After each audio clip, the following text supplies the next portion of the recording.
मैं शुभम शर्मा पेश हूँ आपके सामने लेकर ट्रिग्नोमेट्री की क्लास नंबर 2। और मुझे पूरी उम्मीद है कि आप लोगों ने क्लास नंबर 1 देख ली होगी।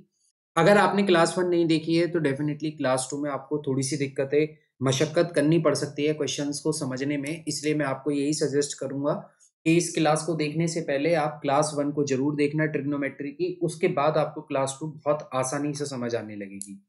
कल मैंने सारी आइडेंटिटीज, सारे फॉर्मूले, सबकी चर्चा ऑलरेडी कर दी है और मुझे उम्मीद है कि आप सभी ने वो फॉर्मूले रिवाइज करे होंगे, आइडेंटिटीज याद की होंगी। तो आज हम क्वेश्चंस अटेम्प्ट करते हैं और आई थिंक आपका आंसर आ भी गया हो अब तक। तो यहां पर जैसे लिखा हुआ है in triangle A B C right angled at B.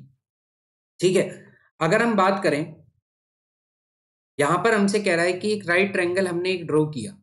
ठीक है, एक राइट ट्रायंगल हमने ड्रॉ किया जिसका नाम हमने रखा ए बी और सी। हमसे कह रहा है इसमें जो राइट एंगल है वो बी पर है, यानी कि यहाँ 90 डिग्री बना हुआ है। ए बी आपको 24 दे रखी है, बी सी आपको 7 दे रखी है। आपसे वैल्यू पूछ रहा है 10 सी की वैल्यू क्या होगी। देखो, जब ये इस तरीके से कोई वेरिएबल का इस्तेमाल होता है ना किसी भी ट्रिग्नोमेट्रिक रेशियोज के आगे, 10 सी, 10 ए, 10 बी, इस तरीके से, तो आप हमेशा याद रखना जिस भी वेरिएबल का वो इस्तेमाल कर रहा है थीटा हमेशा वहीं पर ही मौजूद है। और जहां थीटा होता है, मैंने आपको बताया 90 डिग्री के सामने हाइपोटेनियस और थीटा के सामने कौन मौजूद होता है, परपेंडिकुलर। तो इसका मतलब ये जो साइड बच जाएगी वो आपकी क्या होगी, बेस होगी। तो यहां पर आपसे 10 सी की वैल्यू पूछ रहा था और 10 सी का फॉर्मूला यानी कि परपेंडिकुलर अपॉन बेस, और आप जानते हो परपेंडिकुलर है 24 और बेस है आपका 7, यानी कि बहुत ही आसान ये क्वेश्चन था जिसका आंसर क्या था, 24/7। ठीक है, ये इसका आंसर हो जाएगा 24/7। ये वाले क्वेश्चन हमने कल कर लिए थे क्योंकि मैंने आपको कुछ क्वेश्चंस कल करवा भी दिए थे। अगेन अगला क्वेश्चन आता है, यहां पर आपको गिवन है कि cos x आपको गिवन है a अपॉन बी। आपसे पूछा गया है कि sin x की वैल्यू क्या होगी। देखो, जब sin x और cos x एक साथ दिखें तो समझ जाओ आइडेंटिटी का भी इस्तेमाल किया जा सकता है। आपने कल पढ़ा था कि जो साइन स्क्वायर x होता है वो बराबर होता है 1 माइनस कॉस स्क्वायर x। इसलिए मैंने कहा है कि अगर आपने कल वाली वीडियो नहीं देखी तो दूसरी वीडियो में बहुत मशक्कत करनी पड़ सकती है समझने के लिए। ठीक है, तो कल वाली जरूर देख लेना। स्क्वायर को जब इधर लाओगे तो साइन एक्स की जो वैल्यू आपको मिलेगी वो क्या मिलेगी, आप कहोगे वो वैल्यू आपका होगा under root of 1 minus cos square x. बिना ट्रायंगल के आप इस क्वेश्चन को आराम से कर सकते थे।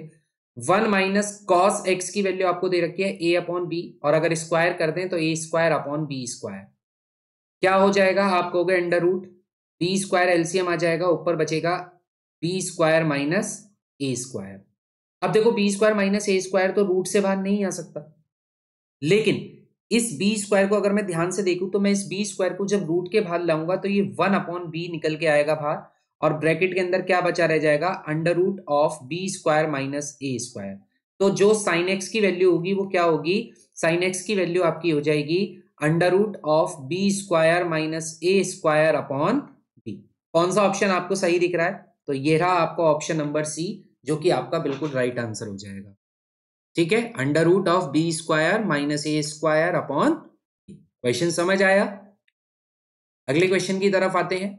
ये वाला क्वेश्चन आप आराम से कर सकते हैं और मुझे पूरी उम्मीद है कि इस क्वेश्चन को करने में किसी को कोई दिक्कत नहीं होने वाली। ठीक है, स्क्रीनशॉट ले लीजिए या फिर आप क्वेश्चन अटेम्प्ट कर लीजिए, मैं आपको फिर उसके बाद इसकी वैल्यूज बताता हूँ क्या क्या हो सकती हैं। देखो, साइन 60 आपको पता है, साइन 60 की वैल्यू √3/2, कॉस 60 की वैल्यू हमने पढ़ी थी 1/2, टेन 60 की वैल्यू होती है √3 और साइन 30 की वैल्यू होती है 1/2। अब हमारा आंसर क्या हो सकता है वो हमें चेक करना है। ठीक है, चलिए अब हम चेक करें। अगर 2 10 30, ठीक है, अपॉन में लिखा हुआ है 1 प्लस 10 स्क्वायर 30 डिग्री। अब इसको अगर मैं सॉल्व करूंगा तो मुझे क्या मिलेगा, आप कहोगे 10 30 की वैल्यू हमने पढ़ी है 1 upon under root 3 upon 1 plus 10 30 की वैल्यू 1 अपॉन √3, और अगर स्क्वायर है तो आप उसका भी स्क्वायर करेंगे वैल्यू का। ऊपर आ जाएगा 2 अपॉन अंडर रूट 3, जबकि नीचे आपको क्या मिलेगा 1 प्लस 1 अपॉन √3 का स्क्वायर हो जाता है 3। अगर मैं इसको सॉल्व करूंगा तो मुझे ऊपर फ्रैक्शन तो मिल रही है 2 अपॉन अंडर रूट 3, जबकि नीचे फ्रैक्शन मेरी क्या मिलेगी 3 प्लस 1 अपॉन 3 एलसीएम लेने के बाद। ठीक है, जब दो फ्रैक्शन होती है एक ऊपर एक नीचे, तो नीचे वाली फ्रैक्शन को ऊपर ले जाते हैं। और आपको ये पता होगा कि जब नीचे वाली फ्रैक्शन ऊपर पहुंचती है तो उल्टी मतलब रेसिप्रोकल होकर मल्टीप्लाई होती है, तो 3 ऊपर हो जाएगा और 3 प्लस 1 यानी कि 4 नीचे आ जाएगा। अगर मैं यहां से इसको काटूंगा तो मेरे को 2 मिलेगा, यहाँ मेरी वैल्यू हो जाएगी 3/2√3। अब अगर आप रेशनलाइज कर सकते हो तो कर लो, वरना एक बहुत आसान सी चीज आप यहाँ पर याद रख सकते हैं। अगर कभी भी ऐसा हुआ कि x/√x आपको मिला, यानी कि जो ऊपर नंबर आपको गिवन है वही नंबर अगर नीचे रूट के अंदर मौजूद है तो इसकी वैल्यू हमेशा √x होती है। जैसे आप देख रहे हो 3/√3, अगर मैं इसको कट कर दूं तो ऊपर मेरा √3 हो जाएगा एंड आंसर क्या हो जाएगा, √3/2। अब आप मुझे बताओ √3/2 इन चार ऑप्शन में से कहां आपको सेटिस्फाई कर रहा है, sin 60 पे, यानी कि ऑप्शन नंबर ए इसका सही आंसर होगा। ऑप्शन नंबर ए इसका बिल्कुल सही आंसर हो जाएगा, यानी कि 2 10 30/1 + 10² 30 जो होगा वो sin 60 के बराबर होगा, जिसकी वैल्यू √3/2। तो ये थोड़ा सा आपका अच्छा क्वेश्चन है, टेक्निकल क्वेश्चन है, बढ़िया क्वेश्चन है। ठीक है, इस क्वेश्चन को आराम से किया जा सकता है। इस क्वेश्चन को अगर आप देखो sin 45 1/√2 होता है और cos 45 भी 1/√2 होता है, ऐड करोगे 2/√2 मिलेगा और अभी ये चीज मैं समझा के आया हूं, तो √2 आपका ऊपर वैल्यू आ जाएगा, यानी कि आंसर इज बी ऑप्शन। ठीक है, अगला क्वेश्चन आपको गिवन है, अगर sin a की वैल्यू आपको 1/2 दे रखी है तो cot a की वैल्यू क्या होगी। अब आप कहोगे sin और cot में मैंने कोई आइडेंटिटी नहीं पढ़ी, इसका मतलब मुझे ट्रायंगल बनाना पड़ेगा। तो मैं कहूंगा रुक जाओ, अभी अगर आप ध्यान से देखो तो साइन की वैल्यू 1/2 गिवन है। कल हमने ट्रिग्नोमेट्रिक एंगल्स पढ़े थे और आप याद करो 1/2 साइन में किस पर वैल्यू होती थी। तो अगर मैं इस 1/2 की जगह अगर मैं इस 1/2 की जगह साइन 30 लिख देता, तब भी बात यही होती या नहीं होती। अगर मैं यहां पर साइन से साइन काट दूं, जो कि कटते नहीं है लेकिन ऐसा होता है क्योंकि जब रेशो की इनवर्स रेशो के साथ मल्टीप्लाई करते हैं तो 1 हो जाता है। वो आप 11th क्लास में समझोगे, फिलहाल आप ऐसा समझो, आसान तरीके से समझाने के लिए मैं कह रहा हूं, अगर आपने साइन से साइन उड़ा दिया तो आपको ये पता चलेगा कि ए पर जो एंगल बनेगा वो 30 डिग्री बनेगा। हाँ के ना, बनेगा। अब आपसे पूछ रहा था कॉट ए की वैल्यू, तो ए का मतलब क्या है, 30 डिग्री, और आप जानते हो कॉट 30 डिग्री की वैल्यू कितनी होती है, √3, यानी कि ऑप्शन नंबर ए इसका बिल्कुल सही आंसर है। बिना ट्रायंगल बनाए आप क्वेश्चन कितनी जल्दी अटेम्प्ट कर पा रहे हैं, इसलिए बेसिक बहुत जरूरी होता है किसी भी चैप्टर को बहुत अच्छे से डील करने के। ठीक है, अगला क्वेश्चन है। अगले क्वेश्चन में कह रहा है एक ट्रायंगल है ए बी सी, जिसमें राइट एंगल कहां पर बना हुआ है, सी पर बना हुआ है, यानी कि यहां अगर मैं सी रख लूं तो ए यहां हो गया और बी यहां हो गया। आपसे कह रहा है cos a + b की वैल्यू क्या होगी। अब आप देखो ध्यान से समझना भाई, अगर ये 90 डिग्री है तो इन दोनों का टोटल, यानी कि एंगल ए और प्लस एंगल बी, इन दोनों का टोटल भी 90 डिग्री होगा या नहीं होगा, क्योंकि ट्रायंगल के तीन एंगलों का सम 180 होता है। अगर ये 90 गिवन है तो इन दोनों का सम 90 के बराबर जरूर होगा, तभी तो वो ट्रायंगल है, वरना होता ही नहीं। तो यानी कि cos a + b का मतलब क्या है, a + b मतलब 90, और cos 90 की वैल्यू आपने कल पढ़ी है, कितनी पढ़ी है, 0, यानी कि ऑप्शन नंबर ए इसका बिल्कुल सही आंसर होगा कि cos a + b की वैल्यू क्या हो जाएगी, 0 डिग्री। आया क्वेश्चन समझ। अगले क्वेश्चन की तरफ बढ़ते हैं। हमसे कह रहा है कि cos alpha plus beta is equal to 0 दे रखा है। ठीक है, तो साइन अल्फा माइनस बीटा की वैल्यू क्या होगी, आपसे ये पूछा गया है कि साइन अल्फा माइनस बीटा को आप क्या लिख सकते हो। अगर cos अल्फा प्लस बीटा आपको कितना दे रखा है, 0 डिग्री दे रखा है। ठीक है, देखो इस वाले क्वेश्चन को आई थिंक मेरे को लगता है शायद ये आउट ऑफ सिलेबस हमने क्वेश्चन इसमें रख दिया है। साइन अल्फा माइनस बीटा किसके बराबर होगा, क्या वो कॉस बीटा के बराबर, कॉस टू बीटा, क्योंकि ये फॉर्मूले अभी आपने पढ़े नहीं है, साइन अल्फा के बराबर होगा या साइन टू अल्फा के बराबर होगा। ठीक है, तो कोई बात नहीं, इस वाले क्वेश्चन को हम अभी फिलहाल के लिए लीव करते हैं और नेक्स्ट वाली क्लास में इसको देखेंगे। अगर ये हुआ सिलेबस में तो हम इसको सॉल्व करेंगे, नहीं हुआ तो कोई बात नहीं, हम इसको लीव कर देंगे। ठीक है, ये वाले क्वेश्चन को आप चेक करें। आपको क्या कहा है, आपको कहा है कि साइन ए प्लस साइन स्क्वायर ए की वैल्यू कितनी गिवन है, 1 गिवन है। ठीक है, कुछ क्वेश्चन ऐसे सेट हैं जो हर बार रिपीट हो ही जाते हैं, तो ये क्वेश्चन उनमें से ही है। आपसे कह रहा है वैल्यू बताओ कॉस स्क्वायर ए प्लस कॉस की पावर 4 ए की वैल्यू क्या होगी। अच्छा मुझे बताओ इन दोनों में से क्या कॉमन निकाल सकते हो। आप कहोगे दोनों में से मिनिमम पावर कॉस स्क्वायर ए तो बाहर आ जाएगा, क्या बचेगा अंदर, 1 + कॉस स्क्वायर ए, यही बचेगा। अच्छा, इस कॉस स्क्वायर ए को देखते ही समझ आ रहा है कि क्या मैं यहाँ पर 1 माइनस साइन स्क्वायर ए लिख सकता हूँ, बिल्कुल लिख सकता हूँ। इधर 1 प्लस यहाँ भी यही लिख सकता हूँ, 1 माइनस साइन स्क्वायर ए, लिख दिया। यहाँ मेरे पास क्या बचेगा, यहाँ मेरे पास बचेगा 1 माइनस साइन स्क्वायर ए, और यहाँ मेरे पास क्या बचेगा, 2 माइनस साइन स्क्वायर ए।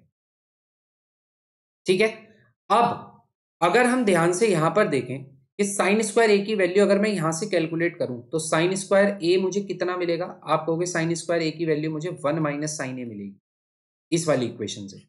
तो अगर मैं यहाँ साइन स्क्वायर ए की जगह वन माइनस साइन ए रख दूं, ये साइन स्क्वायर ए की जगह रख रहा हूं, ठीक है, और यहां पर भी 2 माइनस 1 माइनस साइन ए अगर मैं यहां पुट कर दूं तो क्या हो जाएगा, आप कहोगे यहां 1 माइनस 1 ये तो खत्म हो जाएगा, यहां बचेगा केवल साइन ए, और अगर यहां देखोगे 2 माइनस 1 प्लस साइन ए हो जाएगा, ठीक है। तो आपको जो वैल्यू मिलेगी वो क्या मिलेगी, वो मिलेगी sign A bracket 1 plus sign ए, और अगर मैं साइन ए की मल्टीप्लाई इसमें अंदर करूंगा तो मुझे मिलेगा साइन ए प्लस साइन स्क्वायर ए, और जिसकी वैल्यू आपको ऑलरेडी क्वेश्चन में गिवन थी जो कि कितनी थी 1, तो यानी कि इस क्वेश्चन का आंसर कितना हो जाएगा 1। एक तरीका तो इसको ये है कि जो हमें पूछा गया है हम उसको रिड्यूस करते करते वहां तक लेकर जाएंगे जहां पर हमें उसकी वैल्यू पुट करने में आसानी हो जाए, एक तरीका तो ये है। अब मैं आपको इसका दूसरा तरीका भी समझा देता हूं। दूसरा तरीका क्या होगा वो देखते हैं, ठीक है। इसके लिए मैं इसको सबको रफ कर देता हूं, आंसर तो हमें पता चल गया 1 आएगा, वो तो डेफिनेटली है कि 1 आएगा। अब आप दोनों तरीके में से जिस तरीके से बेस्ट समझेंगे आप उस तरीके से इसको कर लेना, और कुछ क्वेश्चंस जैसा मैंने बोला कि कुछ क्वेश्चन सेट ही होते हैं कि वो इसी पैटर्न पर आते हैं, ठीक है, तो ये उनमें से ही है। देखो कैसे करेंगे, यहां पर आपको क्या गिवन है, यहां पर आपको गिवन है साइन ए प्लस साइन स्क्वायर ए बराबर 1। अगर मैं इस साइन स्क्वायर ए को इधर लिया हूं तो मेरे पास साइन ए की वैल्यू बराबर किसके हो जाएगी, 1 माइनस साइन स्क्वायर ए के, और 1 माइनस साइन स्क्वायर ए हम ऑलरेडी पढ़ चुके हैं, ये होता था कॉस स्क्वायर ए, यानी कि यहां मैं ये कह सकता हूं कि कॉस स्क्वायर ए की वैल्यू क्या है, साइन ए। अब पूछा क्या गया था, पूछा गया था कि कॉस स्क्वायर ए प्लस कॉस की पावर 4 ए इसकी वैल्यू क्या होगी, तो कॉस स्क्वायर ए की जगह आप क्या रख सकते हो, साइन ए। अगर आप इसे cos की पावर 4a को ध्यान से देखो तो क्या cos की पावर 4a आपको ऐसा नहीं दिख रहा कि cos स्क्वायर a का ही स्क्वायर है, तभी तो 2 2 जा 4, तभी तो पावर यहां 4 बनेगी। तो ये cos स्क्वायर a को तो मैं क्या रख सकता हूं, साइन, और अगर मैं इसका उल्टा स्क्वायर करूंगा तो क्या हो जाएगा, साइन स्क्वायर, और यही वैल्यू क्वेश्चन में कितनी गिवन है, 1। तो आपका जो आंसर आएगा वो कितना आ जाएगा, 1 आ जाएगा। मैंने दो तरीके से आपको समझाया, आपको जो अच्छा अप्रोच लगे आप वो इस्तेमाल कीजिए, ठीक है। अगले क्वेश्चन पर आते हैं, आपसे कह रहा है इसका वैल्यू क्या होगा। अच्छा, इसको देखते ही 3 को देखते ही दिमाग में सभी के आ गया होगा कि ये एक आइडेंटिटी है, ठीक है, ये आपकी एक आइडेंटिटी आपको दिख रही है यहाँ पर। अब अगर हम इसे ध्यान से देखें तो ये क्या है, देखो ये जो sine 6 theta plus cos 6 theta plus 3 sine square theta और कॉस स्क्वायर थीटा, जब आपको कुछ ऐसे क्वेश्चंस मिले जिनमें पावर बहुत बड़ी है और ऑप्शन सारे अलग अलग हैं, तो उस केस में हम पता है वैल्यू पुटिंग मेथड का इस्तेमाल करते हैं, ठीक है। ये बड़ी क्लासेस में समझाया जाता है, लेकिन चूंकि ये आपका एमसीक्यू पैटर्न पर क्वेश्चन आया हुआ है तो इसलिए मैं यहाँ पर आपको वैल्यू पुटिंग मेथड सजेस्ट करूंगा जो कि आसान भी है। आप यहाँ पर थीटा की वैल्यू क्या मान लीजिए, आप थीटा की वैल्यू 90 मान लीजिए, आप और भी मान सकते थे लेकिन 90 डिग्री या 0 डिग्री मानने पर क्वेश्चन बहुत आसानी से हो जाए, ठीक है। दो वैल्यू आप आराम से मान लो, या तो थीटा को 90 मान लो या थीटा को 0 मान लो, दोनों में से कोई भी वैल्यू मान लो, क्योंकि इस क्वेश्चन में बड़ी बड़ी पावर है और 90 और 0 पर कॉस या साइन में एक की वैल्यू अगर 1 होती है तो दूसरे की 0 हो जाती है, तो 1 की पावर आप कितनी भी कर सकते हो, इसलिए मैं √2 √3 उनकी तरफ नहीं आया, ठीक है। साइन 6, साइन की पावर 6 और थीटा अगर मैं 90 मानूंगा तो ये हो जाएगा कॉस की पावर 6, यानी कि कॉस की पावर 6 90 डिग्री हो जाएगा, और प्लस 3 साइन स्क्वायर 90 डिग्री, ऐसे ही कॉस स्क्वायर 90 डिग्री। और हम ऑलरेडी पढ़ चुके हैं कि जो साइन 90 होता है इसकी वैल्यू 1 होती है, यानी कि 1 की पावर 6।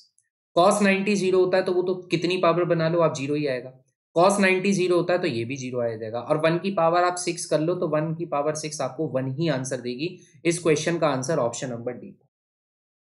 लेकिन वैल्यू पुटिंग मेथड तभी आप अप्लाई करेंगे जब सारे ऑप्शन अलग होंगे, अगर कुछ भी दो ऑप्शन सेम हो जाते फिर हम वैल्यू पुटिंग मेथड में दूसरी वैल्यू पर काम कर सकते थे। तो आप देखो क्वेश्चन कितना बड़ा दिख रहा था आपको, लेकिन उसको आपने कितना स्मॉल कर दिया सिर्फ जस्ट वैल्यू पुटिंग मेथड से, क्योंकि यहां पर वैल्यू थीटा की कुछ भी पुट की जा सकती है क्योंकि ऑप्शन अलग अलग थे, ठीक है। इसकी तरफ आते हैं। अब आप याद करो, मैंने आपको एक आइडेंटिटी पढ़ाई थी। वो आइडेंटिटी क्या थी? वो आइडेंटिटी ये थी कि जो सेक स्क्वायर ए माइनस टेन स्क्वायर ए, ये किसके बराबर बताया था मैंने बताया था कि ये बराबर होता है sec A plus tan A multiply में sec A minus tan A is equal to one. ये वाली आइडेंटिटी आपको याद रखनी थी। मैंने आपसे बोला था ना कि ये तीसरी आइडेंटिटी आपको क्वेश्चन में मैं इस्तेमाल करके दिखाऊंगा, और देखना आप कैसे इसको अच्छे से इस्तेमाल कर पाओगे। ठीक है, इस आइडेंटिटी को मैं यहां पे लिख देता हूं कि सेक A plus tan A multiply में सेक ए माइनस टेन ए किसके बराबर होता है? वन के। अब देखना इस आइडेंटिटी से इक्वेशन कितना आसान होगा। ठीक है, देखकर तो ऐसा लग रहा है कि ना जाने क्या होगा एक्स की। आप कुछ थीटा की वैल्यू भी पुट नहीं कर सकते क्योंकि सारी वैल्यू ही एक्स है। ठीक है, तो क्या पुट करोगे? मतलब आरएचएस में ही एक्स दे रखा है तो वेरीफाई नहीं कर पाओगे ना। तो इस केस में क्या होता है, आपको अगर प्लस में वैल्यू गिवन है तो माइनस की वैल्यू रेसिप्रोकल होती है, और अगर माइनस की वैल्यू गिवन होती तो प्लस की वैल्यू रेसिप्रोकल होती। समझाता हूं मैं। जैसे आपको क्या गिवन है? आपको गिवन है सेक ए प्लस टेन ए बराबर एक्स।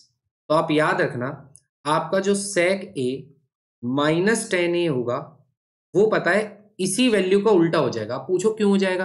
भाई जब सेक ए प्लस टेन ए को आप वन के नीचे लेके जाओगे और वन के नीचे जो भी वैल्यू आती है वो रेसिप्रोकली तो होती है। तो सेक ए प्लस टेन ए की वैल्यू एक्स है, जब ये इसके नीचे आएगा तो वन अपॉन एक्स किसकी वैल्यू होगी? सेक ए माइनस टेन ए की। इसलिए मैं कह रहा हूं कि अगर प्लस में गिवन है तो माइनस वाले की उल्टी वैल्यू आएगी, और प्लस में गिवन है तो सॉरी, अगर माइनस में गिवन है तो प्लस वाले की उल्टी। तो ये बिल्कुल दिमाग में बैठा लो, ये पैटर्न बिल्कुल फिक्स है। अगर वो यहाँ पे √3 लिखता तो सेक ए माइनस टेन ए की वैल्यू वन अपॉन √3 हो जाती। वो यहाँ पे 2 प्लस √5 लिखता तो यहाँ पर 2 माइनस √5 हो जाता। हालांकि इतने बड़े वैल्यूज तो वो आपको देगा नहीं, पर मैं आपको बता रहा हूं कि ये क्वेश्चन आपका सेट है बिल्कुल। अब आपको दोनों इक्वेशन पता चल गई। आपसे पूछ क्या रहा है? टेन ए की वैल्यू कितनी होगी। देखो, सेक ए प्लस टेन ए बराबर कितना दे रखा है? यहां पर क्या गिवन है? सेक ए माइनस टेन ए बराबर कितना दे रखा है? One upon x. मेरे भाई जल्दबाजी में टेन ए को ही मत काट देना, क्योंकि टेन ए की वैल्यू ही वो पूछ रहा है। तो आप इसको ऐड मत करो इक्वेशन को, बल्कि इन दोनों इक्वेशनों को क्या करो? सब्ट्रैक्ट करो। सब्ट्रैक्ट क्यों कह रहा हूं? क्योंकि जो प्लस है वो माइनस बनेगा, जो माइनस है वो प्लस बन जाए। ऐसी ये प्लस में है, ये माइनस बन जाए। ठीक है, ये अब की बार कट जाएगा क्योंकि इसका मुझे इस्तेमाल करना भी नहीं था। टेन ए प्लस टेन ए मिलकर कितने हो जाएंगे? 2 टेन ए बराबर x minus one upon x, x minus one upon x. LCM लोगे, सॉल्व करोगे, ऊपर आ जाएगा x square minus one upon x. 2 इधर मल्टीप्लाई में इधर लिया होगे तो डिवाइड में, तो टेन ए की जो वैल्यू आएगी वो आपकी निकल के आएगी x square minus one upon two x. And this is the answer, और यही आपका आंसर होगा। कहाँ है ये ऑप्शन? ये ऑप्शन है आपका option number x square minus one upon two x. ऐसा एक क्वेश्चन अभी आपको ऐसी आइडेंटिटी पे एक क्वेश्चन शायद और मैंने आगे रखा हुआ है, तो वो क्वेश्चन भी आप चेक करेंगे और उसको खुद अटेम्प्ट करेंगे। ठीक है, ये वाला क्वेश्चन आराम से किया जा सकता है। आपसे कह रहा है कि जो cos 9a है, अच्छा ये वाला क्वेश्चन आउट ऑफ सिलेबस है, सॉरी, ये 90 माइनस थीटा पे रखा हुआ क्वेश्चन है, आउट ऑफ सिलेबस है। पहले ये आपके में हुआ करता था कि sine 90 minus theta cos theta होता था, cos 90 minus theta sine theta होता था, लेकिन अब ये वाली एक्सरसाइज ही आपकी एनसीईआरटी से कट होगी, तो इसलिए आउट ऑफ सिलेबस है। ठीक है, ये वाला क्वेश्चन हम करते हैं। Value of tan 30 upon cot 60। tan 30 की वैल्यू आपको पता है 1 अपॉन √3, और cot 60 की वैल्यू भी कितनी होती है? 1 अपॉन √3। Answer is 1। खत्म कहानी। देखो कितनी जल्दी उड़ा दी। cos a की वैल्यू इस बार गिवन है आपको 4 अपॉन 5। अब की बार आप एंगल नहीं निकाल सकते क्योंकि cos में कोई भी एंगल 4 अपॉन 5 नहीं होता। तो मुझे ये पता है, लेकिन cos में फॉर्मूला होता है बेस अपॉन हाइपोटेनियस। बेस ये रहा, हाइपोटेनियस ये रहा। अगर आपने कभी भी पाइथागोरन ट्रिपलेट याद कर रखे हैं तो अच्छी बात है, नहीं कर रखे तो कुछ ट्रिपलेट बता दो। कुछ ट्रिपलेट बिल्कुल सेट है। ठीक है, इसको मैं आपको ऐसे बता देता हूँ, थोड़ा सा अच्छी उसमें समझा देता हूँ। यहां मैंने लिख दिया परपेंडिकुलर, यहां मैंने लिख दिया बेस, यहां मैंने लिख दिया हाइपोटेनियस। याद रखना, परपेंडिकुलर और बेस तो शिफ्ट हो सकते हैं लेकिन हाइपोटेनियस फिक्स होता है। अगर दोनों 5, अगर ये 3 और 4 दे रखा है तो पाइथागोरस के हिसाब से आपका हाइपोटेनियस 5 आएगा। ठीक है, ऐसी एक आपका क्या होता है, अगर ये आपको 5 दे रखा है, ये 12 दे रखा है, तो हाइपोटेन्यूज हमेशा 13 होगी। ये ट्रिपलेट है, पहला ट्रिपलेट 3 4 5 का याद रख लो, दूसरा ट्रिपलेट आप 5 12 और 13 का याद रख लो, एक आप याद रख लो 7 24 और 25। तो अगर ट्रायंगल की साइड से इस रेशियो में आपको मिल जाए ना, तो आप ये ट्रिपलेट याद रखना। जैसे यहां पर मिल गई, आप देखो यहां पर आपको पाइथागोरस के बिना ही क्वेश्चन बहुत जल्दी इसे सॉल्व कैसे करोगे वो मैं आपको समझा रहा हूं। अगर मैं यहाँ पे 90 मानूं तो आपको पता है ये हाइपोटेन्यूस हो गया, ठीक है। अगर मैं यहां थीटा मानूं तो ये परपेंडिकुलर हो गया और ये आपका बेस हो गया, ठीक है। बेस आपको कितना गिवन है, 4, ये 4 गिवन है। हाइपोटेन्यूस कितना गिवन है, 5। मैंने अभी बताया अगर हाइपोटेन्यूस 5 है, बेस 4 है, तो पाइथागोरस अपने आप, पाइथागोरस थ्योरम के हिसाब से अपने आप परपेंडिकुलर कितना हो जाएगा, 3। तो आपको साइड ऑटोमेटिकली पता चल गई कि इस ट्रायंगल की जो साइड होगी वो 3 4 5 के हिसाब से परपेंडिकुलर आपका 3 होगा। पूछ आपसे टेन नहीं रहा था, अब टेन का फॉर्मूला आपको पता है, परपेंडिकुलर अपॉन बेस। परपेंडिकुलर कितना है, 3, बेस कितना है, 4। आंसर इज 3/4, यानी कि ऑप्शन नंबर बी इसका सही आंसर हो जाएगा।